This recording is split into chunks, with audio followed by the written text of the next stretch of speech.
Go hit it. I don't think we're supposed to hit it. Oh my gosh. Welcome back to Alabama Care, everybody. My name is Sarah Williams, and today I have Zach and Joey Cannady. I'm Yes, saying ma'am. that right? You Okay. And today we'll be talking about Zach's life with spina bifida and Joey's life being a parent of someone with a disability. If you would introduce yourself. I'm Joey Cannady. Lives here in Albertville, Alabama. I'm sorry. Let me pull the stream up real quick. And we will get started.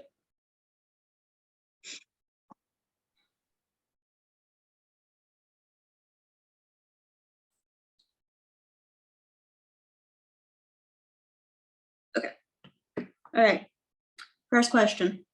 Okay. Anybody who either visits or lives in Alabama, first question they're always asked, Auburn or Alabama? Bama all the way. Yeah, Alabama all the way. Y'all are both about to break my heart. I knew it. You know it.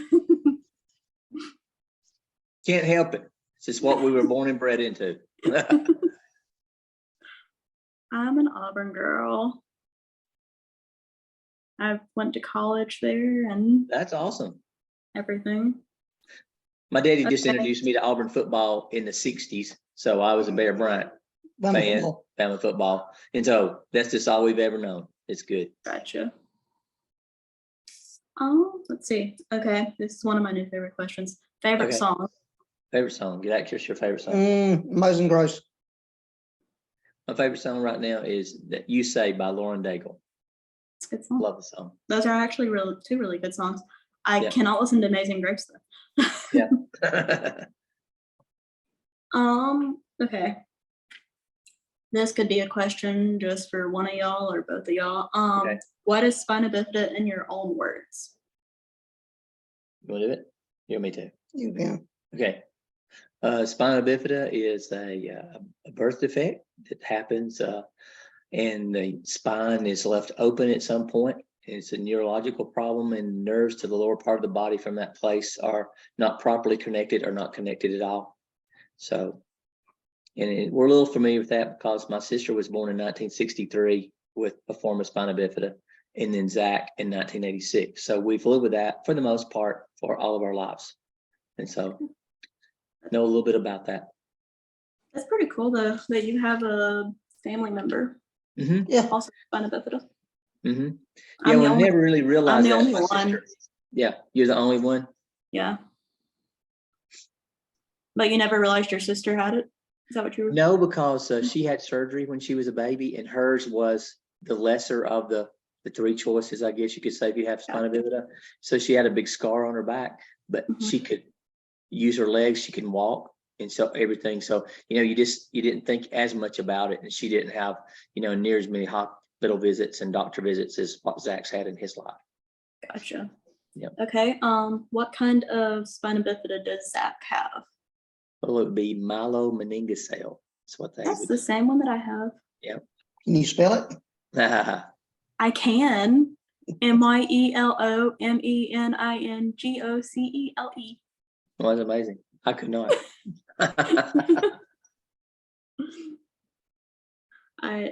I'm really good at spelling. I don't know. I'm good with numbers. I'm not good with spelling. Yeah, I'm the complete opposite. I hate math. That's funny.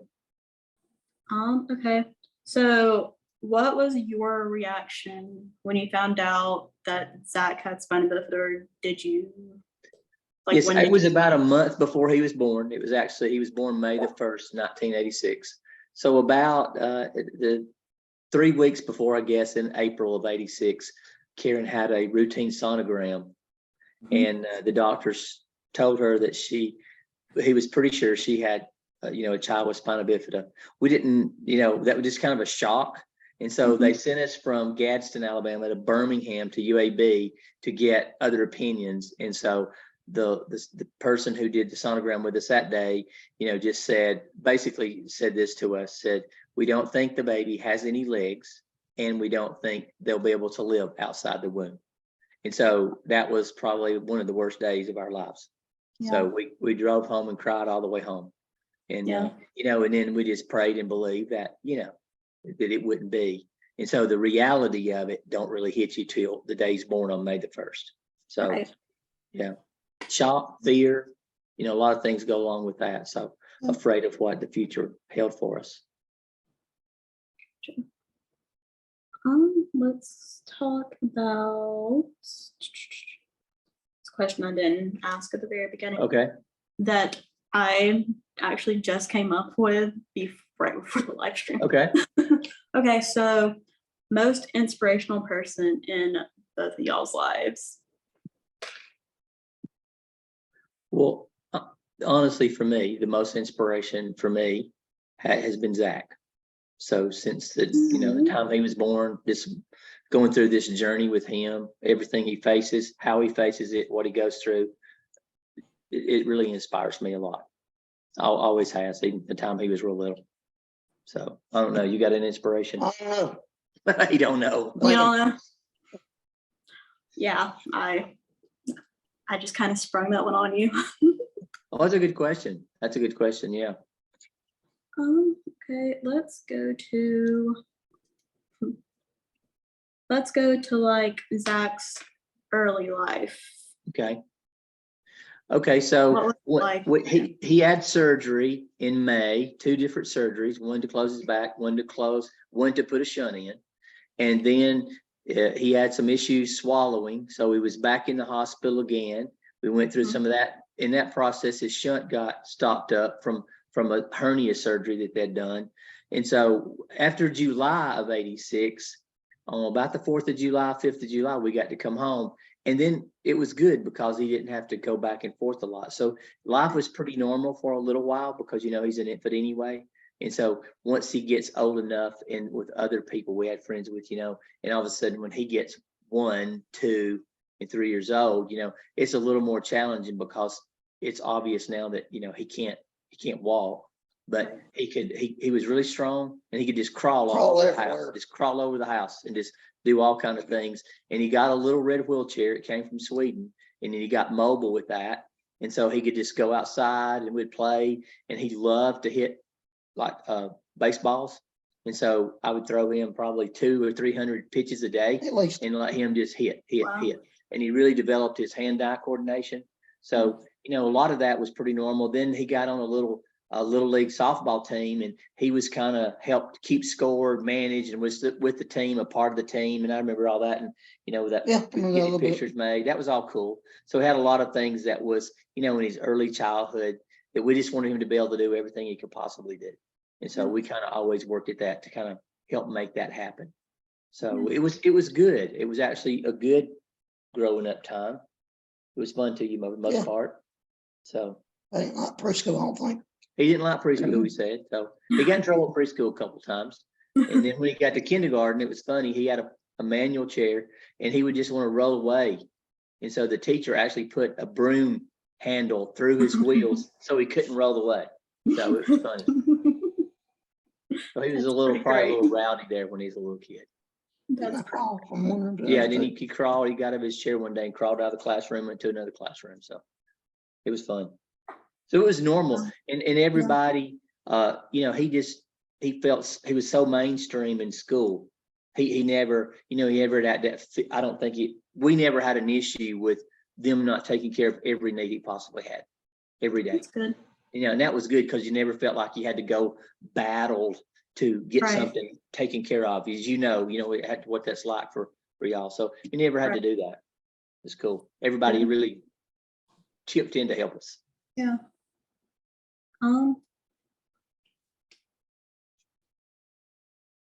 So his school life was pretty normal. Pretty normal. Yeah. Yeah, he went through middle school in a manual chair. And then when he got to 9th grade, he got a power chair because the campus was very spread out, and it just helped him a whole lot. So he got the power chair, honestly, and he's never hardly been out of the power chair since 9th grade, even though he probably could manual it. Oh, right. He likes the power chair. and it's worked good for him. So, and he did a lot of stuff, through school. He was involved in all kinds of things. In the middle school, he was in the band. And so I remember one day being in a like a homecoming parade, and we fixed his like xylophone, bells and mallets onto the foot of his chair, and then he could play them with both hands. And I pushed him in the parade. And so that was a cool thing. I remember that was a fun day. Long route. Yeah, we walked for several miles that day. But that was a cool thing. So that was kind of cool for him all the way through his school time. And then, in high school, he was involved. He didn't stay in the band when he got in high school, but he was pretty involved with what all went on at school. Everybody knew choir. Yeah, he was in the choir, did different choirs and sang that kind of stuff. And then about that time, he started liking to. We'd been where we fished some, and then he got to wanting to go deer hunting. So we had some friends that helped us out, took us on some deer hunts, and then. Along in that time, he got to kill a deer from the back of a pickup truck, and it's a cool experience, So we had a lot of fun with that. So, anything you want to say about that? They let me during school. They let me get out like 5 minutes early between classes, so I wouldn't run over all the kids during the break.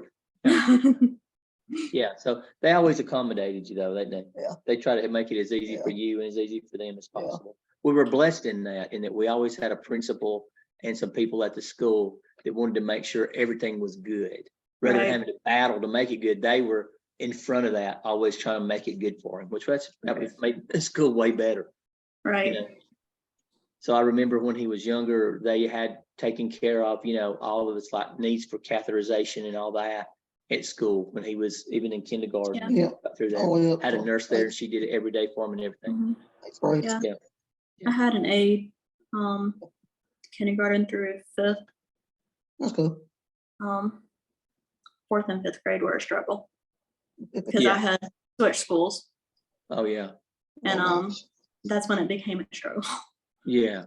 Well, yeah, we're it's kind of good in that we're in a relatively smaller town at the time. A lot of people knew Zach, was aware of that, and so a lot of people wanted to chip in and help him all along the journey. So, and that was kind of a cool thing. Yeah, I went to the same school, or not the same school, but with the same like kids, preschool through 3rd. Nice. And so they all knew me. My mom taught at the school, so like all the teachers knew me. So they were extremely helpful. And then for 4th grade, we moved schools, and it wasn't a good time. Yeah, because you don't know people and different place, different people. Right. Yeah. Okay, let's go to your medical journey. A fun topic. Yeah. Well, you mean to tell something about it? Obviously, I mentioned those first couple of surgeries he had when he was little. And then, honestly, from the time he was 6 months old on up till he was several years old, I mean, he didn't really have a lot of problems. And then for some reason, he started to make stones in his bladder. And they weren't kidney stones, they were stones that formed in his bladder. And so he must have had 50, I don't know, along the way. And so, but it's good for the most part, they could go in, and extract them out. But he ended up and had one that was bigger, rounder than a quarter. So obviously they had to cut him to open up to get that one out. Right. So ever since then, honestly, his urinary tract has been one of the biggest struggles for him with both kidney stones, bladder stones, and then infections. And so he continues to have infections all along the way. He had a shunt that was put in July of 1986, and it lasted until this May in 2022. Wow. So it was in there for right at 36 years. So the shunt was a good thing, but when it failed, obviously that was a big deal. So this year he was in the hospital, had a pretty major deal going on with that because we didn't expect that to be a shunt problem. Right. So he stayed in the hospital, and it was scary because of what has to go. And I'm sure you've probably had a shunt revision, so that's a hard thing. So that was difficult for us. And then, but hadn't had a whole lot of surgeries once he got over being about 3 or 4 months old, Yeah. you know, so that's kind of amazing. That's kind of Yeah. awesome because that's, you know, helped him. You know, our theory was stay away from the hospital all you can, you know, Mhm. don't do anything that's Right. unnecessary. And so Right. I think that's been good Yeah. to kind of help him because we had one doctor along the way who wanted to, basically he said, we want to take his back and we want to take out vertebrae and we want to put it together and put rods in, and said he'll be in a body cast for a year. You know, and that was another day I remember we cried all the way home. And then we went to different doctors, got different opinions, and then we just decided that was not the best thing to do for us. You know, Right. so Zach never did that. You know, whether he'd have been better off now, I don't know, because you know it makes him a little shorter now because of his back is kind of curved and all. But that's just kind of, you know, his journey has in the beginning was real rough, and then he was really good until 2010. And again, it was a urinary tract situation, and we didn't realize it in time, and he went septic, and then really come close to dying in 2010. Awesome. Yeah, and then he did it again in 2015, a very similar type situation. And then, you know, other than that, this year has been a little challenge for him here, but he said it been, you know, some long stretches of time that's been good. Right. Yeah. So quite a journey. His X-ray packet was very thick. I bet. Yeah. Yeah. So we remember carrying that thing around at Children's Hospital because it always X-ray him every time. And when we had a package, it was probably 1.5 inches thick of just old X-rays, you know. Yeah. I have a like notebook Cool. full of just like medical stuff from when I was like a baby to now. Yeah. And Yeah, it's amazing. It's amazing to think about all that, you know, just think about a long journey of that with health struggles. So Right.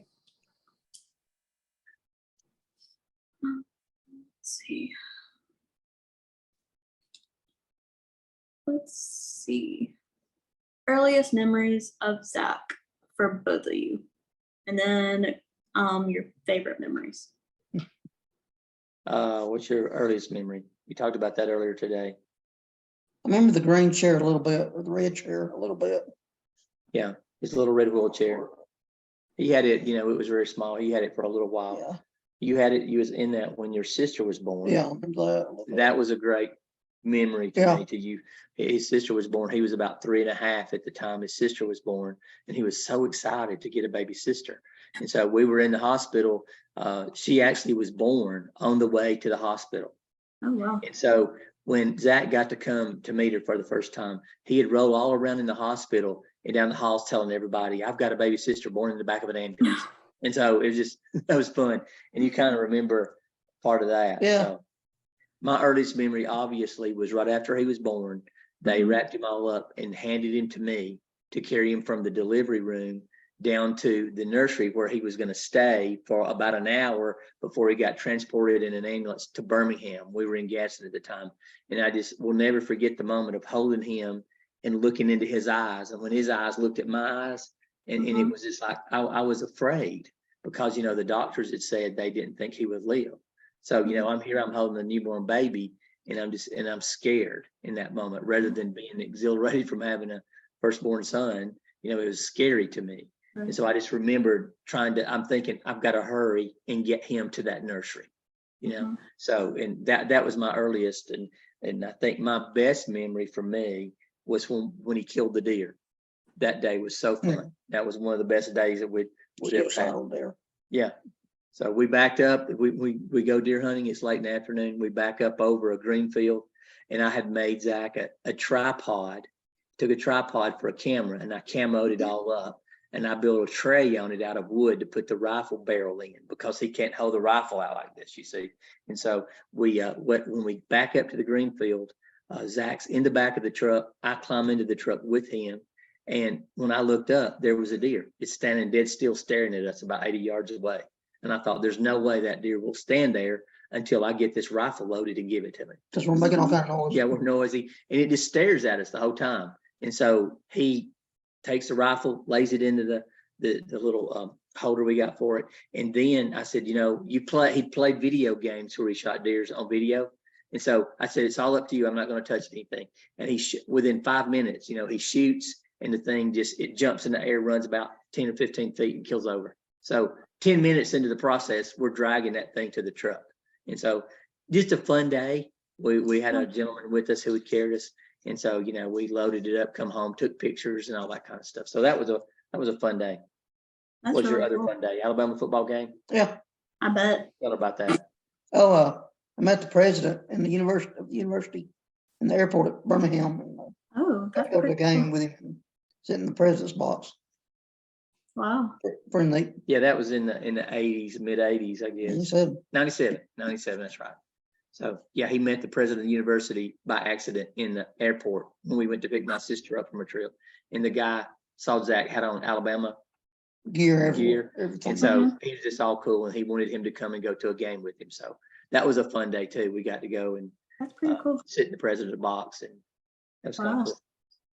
That's a fun day. Fancy. Yeah, it was fancy. It was. It was good.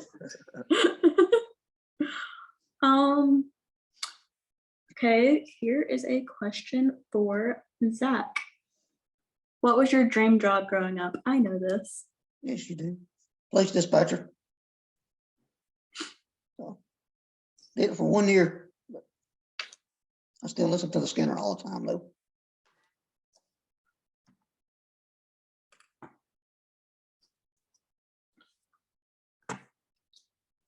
What was your most favorite thing about police dispatcher? That's what my next question is going to be. What do you think is the most fun about it? Probably just the adrenaline of the calls and dealing with the public. Yeah, he actually, in that office he was in, they actually got 911 calls. So, you're on the line with an emergency situation. Yeah. And so that was pretty cool. Yeah. And they actually they had to do some rearranging in the dispatch room for me because of the wheelchairs. That actually worked out for both of us in the long run for them and me. Yeah, the Abbeville Police Department got an overhaul to their dispatch room, and the state paid for it because of allowing him to work there with a disability. Wow. So that was cool. Yeah, it was nice. And then really cool. during that year, he got an award for, what was that award you got? Some kind of governor's award. Governor's Award for Disability Employment Person. Yeah. So that was kind of cool. Yeah, it was neat. The news channel came out of Huntsville, did a story on him. I forgot about that. Yeah, there's a lot of cool things. And the other thing you need to tell her about is riding the helicopter. I got to do a PR for the kids, like Community Helper Day, and this was in 18. I do it every year. I get just fire and EMS and police to come let the kids see the cars and stuff. And I had the medevac come in that year particularly, and they surprised me and gave me a set of wings. And the only stipulation was I had to go up in the helicopter and fly with them before I could get my wings and stuff. So wow. I flew about 15 to 20 minutes just around the area. All over the county. Yeah, I got to see the hospital where they come in at. Wow. Flew over the house and flew over Gunnison Lake and all that. It was cool. That was neat. Yeah. That's really cool. Yeah. That was a fun day too. Yeah. Let's see. Okay, this is a question for one of y'all, both of y'all. What does advocacy mean to you? To me, my term for that is just to run interference. Now, obviously, along the way, we've been blessed in lots of ways because so many people wanted to help.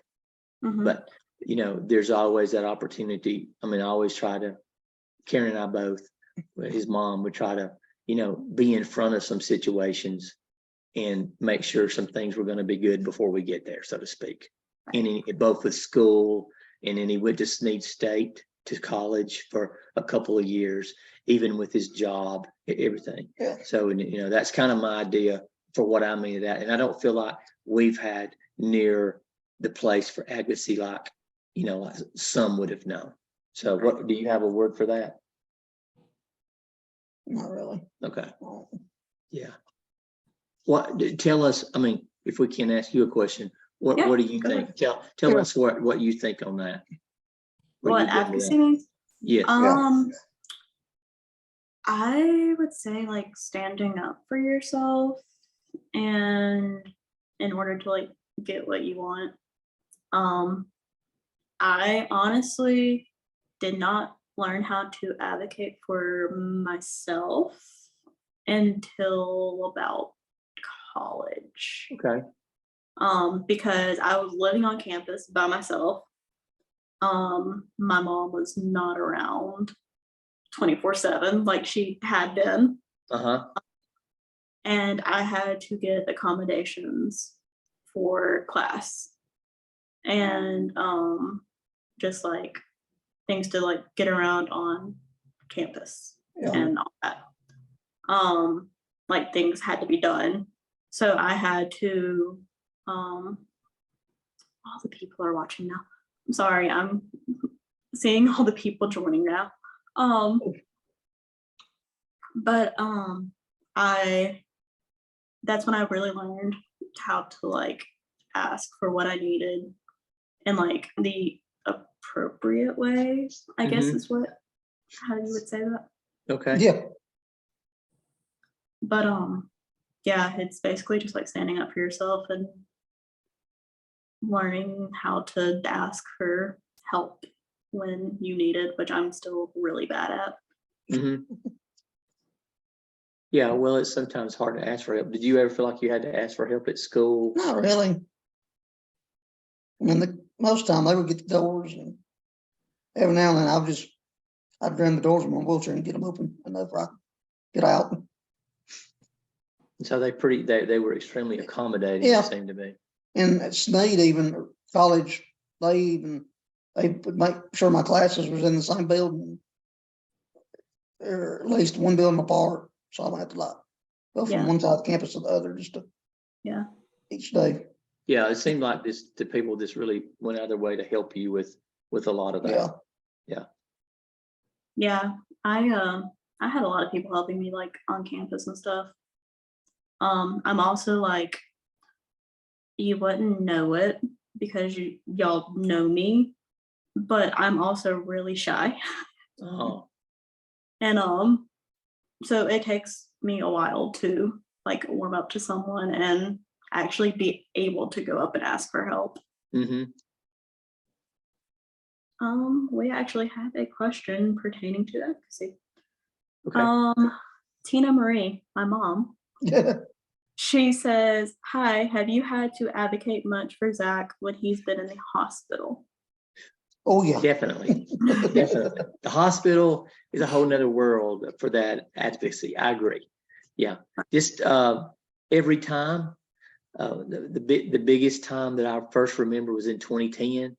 He got really bad sick. He was at a hospital here in our hometown, and I could tell, Karen could tell that he was not right. Something was bad wrong with him, and the doctors there just blew it off. And I'm like, no, something's really wrong with him. And so we wouldn't let it go. And so what was happening with him is his CO2 was building up because his lungs weren't working right because of the sepsis from the infection. And so they wouldn't do anything with it. And the cool thing is that day, one of my best friends from growing up, who was an ICU nurse at that hospital, happened to be working on the floor that day. And so I kept going to him and I said, look, here's the deal. Here's the deal. And so he actually got a transfer order, carried it to the doctor himself and stood there and said, you need to sign this. I know them. They need to go to Children's Hospital. You need to sign this. Wow. And then he signed it because of that. And then a few hours later, we were at Children's Hospital. And when he got there, Dr. Joseph, who was the urologist there, who took care of Zach for years and years, he was blown away at how sick he was. So, had we not moved that night, Zach would have died that night because they told us once he got to Children's, he almost died anyway. And he was in the ICU getting, massive good care. So, and then every time we've been in the hospital, and that's my term, run interference, stay in front of the situation, always trying to help understand some things.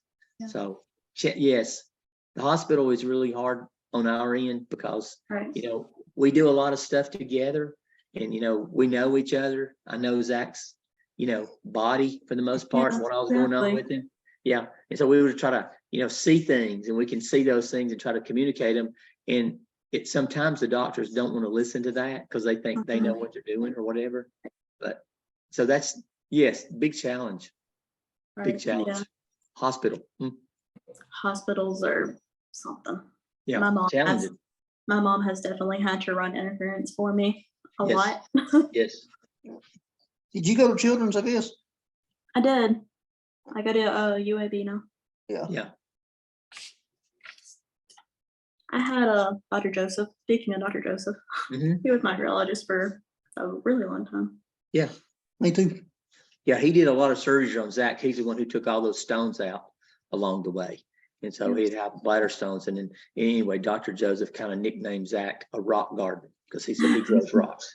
And so I don't know how many times that he'd been in and had stones removed from his bladder. And I started getting stones in 97, I think. so you'd been 11. Yeah. Yeah. So Wow. yeah, Yeah. lots of times. Yeah. Never had to advocate with Dr. Joseph. He was always on it. You know, he's in front of Dr. it. He Joseph knew was what's going great. on. Yeah, he's the best.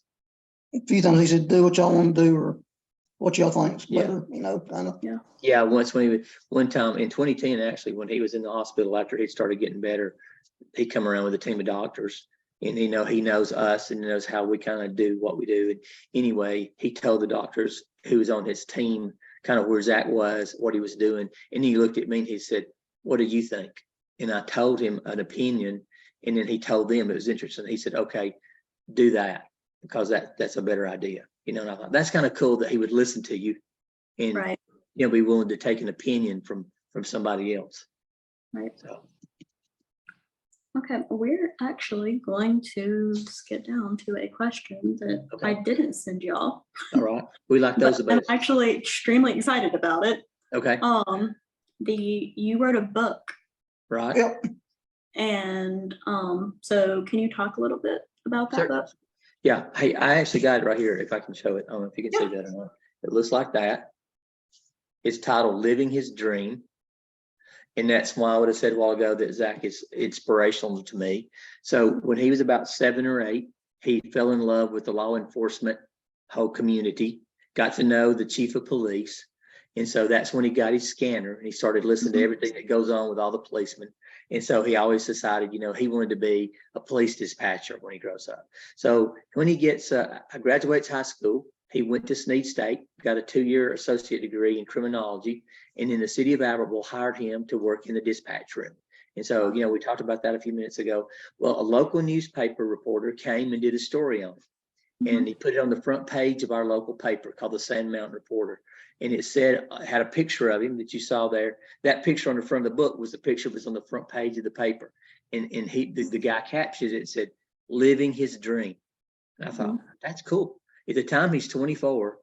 And for somebody at 24 to say they're living their dream, well, that's kind of inspirational, Yeah. So I woke up in the middle of the night. I don't know, this was about 2011, and sit down at the computer and just started to type. And then I realized I could make the whole story into a book. So the book's titled "Living His Dream" and How He Helped Me Live Mine. And so every chapter is a story from his life and what principle I learned from that story to help me ultimately live my life. And I just shared all those principles. There's like 18 principles all through there. And it's some funny stories. One of the funny stories for Zach from this book to me is when he got the little red wheelchair and he was about 3 or 4 years old, and I go out on a Saturday and I'm going to wash my car. So Zach's rolls around behind my car, and I look down and he's going down our driveway just fast as he can go toward the street. And I go, "Zach, what are you doing?" And I'm running, trying to catch up with him. Well, he goes down the driveway, across the street, and lands in the ditch in the neighbor's house across the street, flips upside down. And I pick him up out of the mud and I go, "What are you doing? What are you doing?" And he said, "I just wanted to see what it felt like." And I said, "What do you mean?" He said, "I wanted to see what it felt like to go as fast as I could, as far as I could." And I said, "That's awesome," because we all like to know some kind of thrill. And that was his way that day of going as fast as he could, as far as he could. And so anyway, I think I learned something from that in life, it's just to live life. Sometimes you just need to go as fast as you can, as far as you can. So, and it's just full of all kind of things like that. So it was fun. We did the book and it came out in May of 2012. Mhm. and it's on Amazon now. I know some other book retailers. I think Barnes and Noble Yeah. still has it and that kind of thing. So yeah, you can get an ebook of it. You can get hard copies of it through them. And so that was fun in those days because both the TV channels from Huntsville came to Aberville and did pretty good spreads on the story of the book. And so that Mhm. was fun to us to be able to do that and then share that exact story with everybody. This is just a way for everybody to, kind of do what you're doing now, spread the news about, a situation and how you make the best of that situation and how you get where you need to be with it. So it's been a lot of fun. What do you think about it? Yeah. Yeah. I've actually read the book. It's so good. Awesome. Awesome. Yeah, lots of people have read it and it's fun for them to read it. And then, some of them might remember a story or two along the way about that. And then just what they take away from it is really fun. Yeah. Let's see. Right. Have you or Zach or both of y'all been to any Spina Bifida related events? No. Well, Well, I'll take it back. yeah, when you were little, when you were younger, about Yeah. 11 or 12, Yeah. we went to one. We went to one down in Coleman County in Alabama. Blount County. Okay.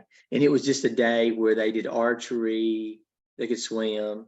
And then we went to two. And then we went to one in Birmingham at that Lakeshore. At Lakeshore. And it was awesome. That was a good day. That was fun. And so we did that. But it's weird because I don't know why we didn't necessarily just connect to that because we were doing a lot of things anyway. Because I mean he stayed his whole life, he's just been on the go.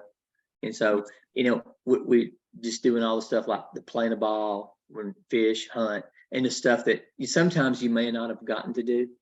And he was able to do all those things. So I guess that caused us not to connect to some of those things as much. Yeah. But we went a couple times and it was always good.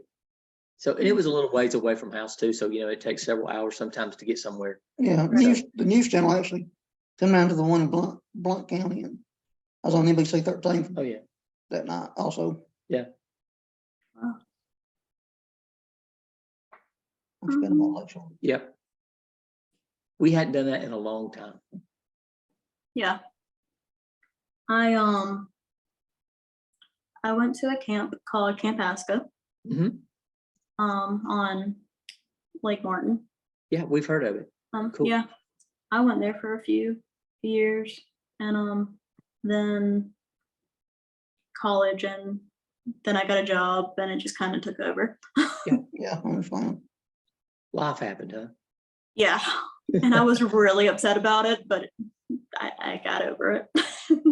Well, Becky Hobson had tried to get Zach to go to that several different times, and I don't know, she never could seem to talk him into it. So yeah, I went because I've always wanted to go to a camp that was for like people with disabilities. I gone to one in Florida, but that was too far from home. Understand. And then we found out about this one from a presentation or something maybe. And so I went and I instantly fell in love with it. I found my best friend there. Awesome. And then like I keep in contact with a bunch of people from there. Well, that's an awesome camp. I know we've seen some stuff from there. So Zach don't like to be away from home that much, to be honest with you. He's very much a homebody, has been for a while. Yeah. I am too. That was the only time I ever liked to be away from home. Yeah. Okay, let's see. Best and worst part about living with Spina Bifida from both of y'all's like perspectives. What's the best part? I guess just getting to meet different types of people that kind of can relate to you. I guess. Yeah. You should say. Yeah. Yeah. You got a worst? I mean, I do get tired a lot. Probably just stiffness from the wheelchair. Yeah. I should work out, but I don't. Yeah, you're in the chair from about 7 or Seven. 8 in the morning till about 9. And obviously, yeah. Yeah. Get out. So, So physically, it's demands Yeah. on you from having to sit there. I could recline, but I don't either. Yeah. Anything else? I would say the only thing I would say is it would be the best about this whole situation is I just think there's a closeness for Mhm. us, for Zach and I, Right. that would never be. I mean, unless, he was where he's at this moment, I would never know a lot of things. His mom would never know a lot of things she knows and have a relationship with him like that we do, had it not been for that. And then that's, and I've never thought about that. What's best about that? And when I first saw that question, I thought, well, there's not a best about that. But I think the relational aspect to that could be what's the best about that. The hardest thing about that is when, you like sometimes to be able to see Zach be able to do some things that he's just not able to do. Yeah. That's kind of the worst for me. But we've always said, I've always said this when you were little. I don't know if you remember this, but there was this kid in his class that used to be mean to him. And I told Zach, I said, listen, and here's the thing for all of us. Everybody has a handicap. Some are just way more visible. Exactly. And don't let that bother you so much. Right. So, that's kind of trying to learn something good out of a not so good situation. Right. So, but just to watch his ability for me just to keep on going and endure through, what would be very difficult for me, unimaginable to me, to be honest with you. I see him live through and overcome that every day. And so Right. that's kind of a, if you could say, a best for you in that. And I guess one of the other best is interesting is along the way, he's taken a lot of shots. And I just go, at least you can't feel it, Zach. So he don't feel anything in his legs or anything at all. So like, I remember one time we gave him 60 shots over 10 days. Oh, wow. I'm like, I'm proud you can't feel this. Yep. Because it sure hurts me worse than it does you. Right. To stick you so many Or times. UTI. Yeah. So that's kind of to say it's a, yeah. Wow. There's definitely some best and the worst. Yeah. I would say the worst is like all the surgeries. Yeah. Because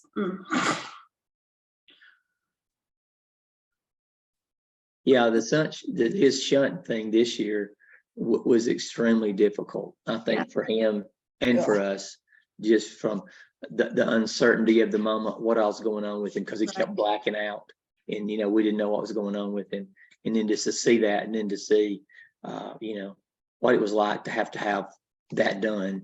I mean, because he had not had that done since he was a baby, so to see him at that place, get that done, it was, and all the. He had about 40 something stitches in the top of his head, and it's like unreal. So I just kept going, it's gotta hurt. That's gotta hurt. And he's like, it really don't hurt that bad. My head's still numb on that one side. Yeah.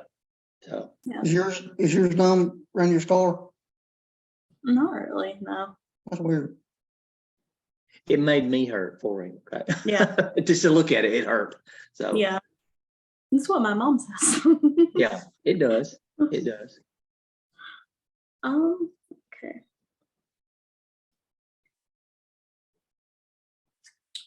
Okay, is there any advice you would give a parent with a child or adult with spina bifida? Just keep a lot of patience. Go with the flow.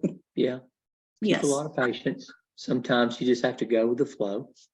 Obviously, there's things you can't fix. There can be lots of anxiety. There can be lots of fatigue on our part as well. And so just hang with that and go with that and not be so uptight and know that everything's not going to go just like you want it to all the time. And so if you can kind of like, and that's our term, Zach said that, just kind of go with the flow sometimes. Right. And I think to me, that's a big piece of advice. And, just keep yourself from being discouraged. Right. So, yeah. What do you think? Yeah. Got any other words of wisdom there? Nah. No? Okay. I'm actually going to steal something that my mom says. Okay. She always says to find your tribe. Find your what? Tribe. Yes, Yeah. exactly. That's cool. Yeah, because it's not, you can't do it all. Yes. We probably sometimes hadn't been the best at that, to be Yeah. honest with you, finding our tribe thing. But I mean, we have a close knit with the family. So my parents have always been very close. And then Mhm. Karen's parents have always been very close. I mean, my parents live 7/10 of a mile one direction. Her parents live 2 blocks in another direction. So between all of us, we've always, been close enough to take care of everything, take care of Zach, Right. take care of everything he needed. And then in 2019 of May, her father passed away. And then her mom come down with Alzheimer's. And then in the September of 2020, my mom passed away. So we've lost a lot of what we would have considered our tribe right there. So, but I understand that. Yeah, having the people support system around you and the people to be with and to help you is humongous. Right. Yeah. So we do have a great church family though, and our church family all leans into us. And so they're, that's our friend base for the most part. And so Mhm. we have a lot of help from that. And that's a kind of a good thing. All right. Last question. Is there anything else that you would like to talk about that we didn't get to? I'm thinking. You're thinking.